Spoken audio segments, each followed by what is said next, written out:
Hello दोस्तों, कल हमने बात किया था पार्ट वन में। हमने क्या बात किया था? पार्ट वन में हमने बात किया था कि लंग्स के बारे में, यानी कि श्वास नली से संबंधित जितने भी बीमारियां होती हैं, मतलब कि श्वास हम कैसे लेते हैं, क्या तरीका है, कैसे सांस लिया जाता है। उसके साथ में सांस नली मतलब कि से संबंधित क्या कौन कौन से ऑर्गन आते हैं, कौन कौन से अंग आते हैं, उनके बारे में एकदम से विस्तार से बताया था।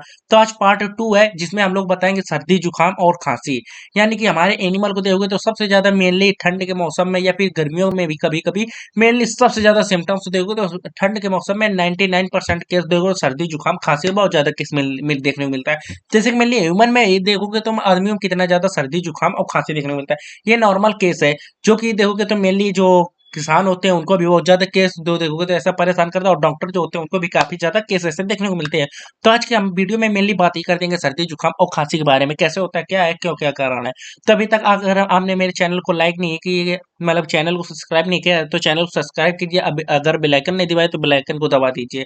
अब आप लोगों को बताऊंगा, आप लोगों को सर्दी जुकाम खांसी के बारे में। तो आप लोग मेनली जानते हैं कि मेरी वीडियो थोड़ी लंबी जरूर होती है, लेकिन साइंटिफिक तरीके से बनाई हुई वीडियो होती है, जो कि बहुत ही ज्यादा ज्ञानवर्धक वीडियो होता है। तो आप लोग वीडियो को देखोगे तो बिना स्किप के अंदर तक जरूर देखना, जिससे हम लोगों को सही और साइंटिफिक तरीके से जानकारी होगी। चलो बिना कोई देरी किए सर्दी जुकाम और खांसी के बारे में बताते हैं। सबसे पहले इसका परिचय देंगे कि परिचय।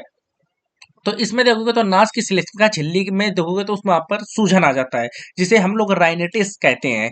यानी कि इस रोग में देखोगे तो सांस नली पर सूजन होने के कारण देखोगे तो पशु देखोगे तो खांसता है, या फिर नाक से देखोगे तो या फिर पीला पीऊ जैसा द्रव या फिर सफेद जैसा पानी बाहर निकलता हुआ मिलता है। उसके साथ में एनिमल में देखोगे तो ठंडे तथा नमी वाला वातावरण होना, मतलब या फिर अधिक गर्म का वातावरण होना। यानी कि एनिमल में देखोगे तो या फिर मतलब कि आप मौसम में देख रहे हैं, अगर बहुत ज्यादा ठंड है या फिर बहुत ज्यादा नमी वाला वातावरण है, जैसे कि बरसात हो गया, या फिर वहां पर बहुत ज्यादा गर्म है, तो ऐसे भी केसों में देखोगे तो ठंड के वातावरण में एकाएक परिवर्तन होने पर, यानी कि कोई जैसे वातावरण एक आज मतलब कि गर्मी है, काफी ज्यादा भयानक तरीके से 40 डिग्री सेल्सियस का गर्मी है। अगर एकाएक बारिश हो जाए, या फिर मतलब कोई एकाएक मतलब कि ठंड का मौसम आ जाए, गर्मी से एकदम से ठंडक आ जाए, तो जिससे देखो आप लोगों को काफी ज्यादा केस निमोनिया, सर्दी जुकाम, खांसी वगैरह काफी देखने को मिलेंगे, जिस कारण से होता है। उसके साथ में धूल कण तथा परागकण जो होते हैं उनके जलने, मतलब कि काफी एनिमल होते हैं जो कि धूल या फिर परागकण से एलर्जी करते हैं, उनके कारण भी एनिमल में देखोगे तो काफी ज्यादा मतलब कि खांसी जुकाम के केस पाए जाते हैं। उसके साथ में एनिमल के देखोगे तो अगर गैस कोई ऐसे मतलब कि गैस लीक हो गया है जो कि नुकसानदेह है, उसके कारण भी एनिमल में देखोगे तो काफी ज्यादा आप लोगों को खांसी जुकाम के केस देखने को मिलेंगे। उसके बाद में देखोगे तो क्रम, जैसे कि जो देखोगे तो आपके एनिमल के पेट में अगर सिस्टोमोटो जो होता है वो ऐसे द्वारा भी हो सकता है। यानी कि अगर आपके एनिमल के पेट में शिस्टोसोमा नामक कोई नेजेलिस द्वारा मतलब कि आपके पेट में बैक्टीरिया, तो उनके कारण भी मतलब आपके एनिमल में आपको मतलब कि खांसी जुकाम के केस हो सकते हैं। या फिर एनिमल के देखोगे तो फफूंद जैसे जो होते हैं, फफूंद का आपके एनिमल में पैडी स्ट्रॉ यानी कि जो प्याल है, या फिर मतलब कि प्यार जिसे भी हम लोग आम आम भाषा में कहते हैं, और या फिर आपके एनिमल के जो हम लोग फीड या फिर सप्लीमेंट्स खिलाते हैं उनमें काफी ज्यादा फंगस सफेद सफेद ग्रो करते हैं, उसके कारण भी आपके लगेगा कि एनिमल में देखोगे सर्दी जुकाम और खांसी केस तो क्यों मिलता है। अब मतलब कि और क्या क्या कारण है कि जिसके कारण हमारे एनिमल में ऐसे प्रकार के मतलब हो सकते हैं खांसी जुकाम, बैक्टीरिया और क्या क्या हो सकता है।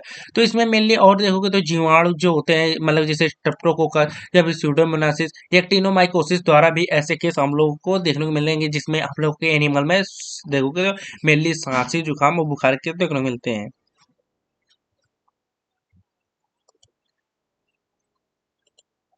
कीटाणु जनित रोग जैसा को होता है, जैसे कि देखोगे तो इन्फ्लुएंजा या फिर रिंडरपेस्ट, जब मतलब कि देखोगे तो ऐसे बैक्टीरिया होते हैं जो कि मतलब आपके एनिमल में खांसी जुकाम बुखार के केस देखने को मिलते हैं। या फिर इनमें मेनली सिम्टम्स क्या होते हैं, इस रोग के सिम्टम्स लक्षण क्या क्या देखने को मिलते हैं खांसी जुकाम बुखार में। तो इसमें देखोगे तो मेनली आपके एनिमल को देखोगे तो उसको बहुत ज्यादा भयानक तरीके से छींक आती है। उसके साथ में आपके एनिमल को देखोगे तो वहाँ पर साँस लेते समय आवाज़ आती है, यानी कि घर-घर की आवाज़ आती है, उसको सही से साँस लेते नहीं बनता है। जैसे कि ह्यूमन में भी देखोगे तो जितने भी ह्यूमन होते हैं, उनमें भी काफ़ी ज़्यादा साँस लेने में दिक्कत मिलती है। एक नासिका या फिर दोनों नासिका छिद्रों पर आप लोगों को तरल निकलता हुआ बन मिलेगा। उसके साथ में नासिका छिद्रों में देखोगे तो अवरोध होने से पशु को साँस लेने में काफ़ी ज़्यादा परेशानी होती है। जैसे कि हम लोग मेनली एनिमल में जो ऐसे केस देखने को मिलते हैं, जैसे कि एनिमल है काफ़ी ज़्यादा मतलब कि सलाइवा या फिर या एनिमल के देखिए डिस्चार्ज नाक से आता है, उसके कारण वो नाक में जम जाता है, जिससे एनिमल को सांस लेने में दिक्कत मिलती है और आप लोगों को ऐसे केस काफी ज्यादा देखने को मिलते हैं। तथा मुंह से एनिमल मतलब ऐसी स्थिति में अगर नाक बंद हो जाए, ऐसी स्थिति में एनिमल देखोगे तो मुंह द्वारा सांस लेता है, या फिर नाक की सिलिस्म का झिल्ली लाल हो जाती है तथा उसमें जख्म हो जाता है, या फिर विषाणुओं या फिर संक्रमण पशु के तापमान देखोगे तो वो बढ़ जाता है ऐसे केस में।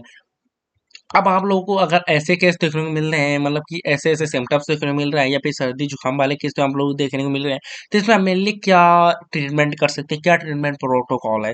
तो हमको ऐसे केस को बचाने के लिए काफ़ी सरल उपाय है, जिसमें हम लोगों को सबसे पहले किसी एंटीबायोटिक्स इंजेक्शन का उपयोग करना है। एंटीबायोटिक्स में आप लोग मेनली बेसिक तौर पर आप लोग एनरोफ्लॉक्सासिन का उपयोग कर सकते हैं, या फिर किसी एक इसके बाद में दूसरे नंबर पर किसी एक कॉर्टिकोस्टेरॉइड इंजेक्शन का उपयोग करना है। कॉर्टिकोस्टेरॉइड में आप किसी प्रकार के डेक्सामेथासोन, बीटामेथासोन का उपयोग कर सकते हैं, जो कि आपके एनिमल में देखोगे तो केस को काफ़ी ज़्यादा इम्प्रूव करने में मदद मिलेगा। सिर्फ इसका 1 या 2 शॉट पे मतलब कि यूज़ करना है, वो भी नॉन प्रेग्नेंट एनिमल में कॉर्टिकोस्टेरॉइड इंजेक्शन को।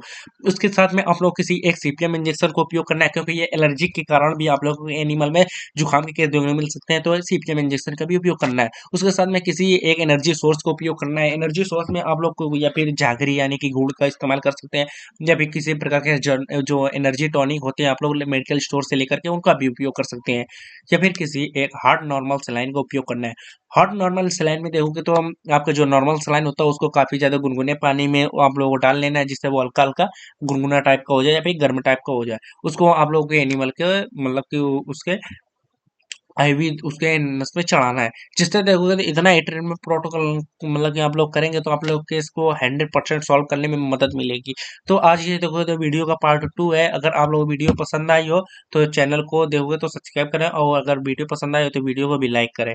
तो आज के लिए इतनी ही जानकारी थी। अगर आप लोगों को पार्ट 3 भी मतलब कि देखना है तो आप मेरे चैनल को मतलब सब्सक्राइब कर लीजिए, जिससे आप लोगों के पास मेरी जल्दी से जल्दी आप लोगों के पास वीडियो आ जाएगी। तो आज के लिए इतनी जानकारी थी। जय हिंद, जय भारत।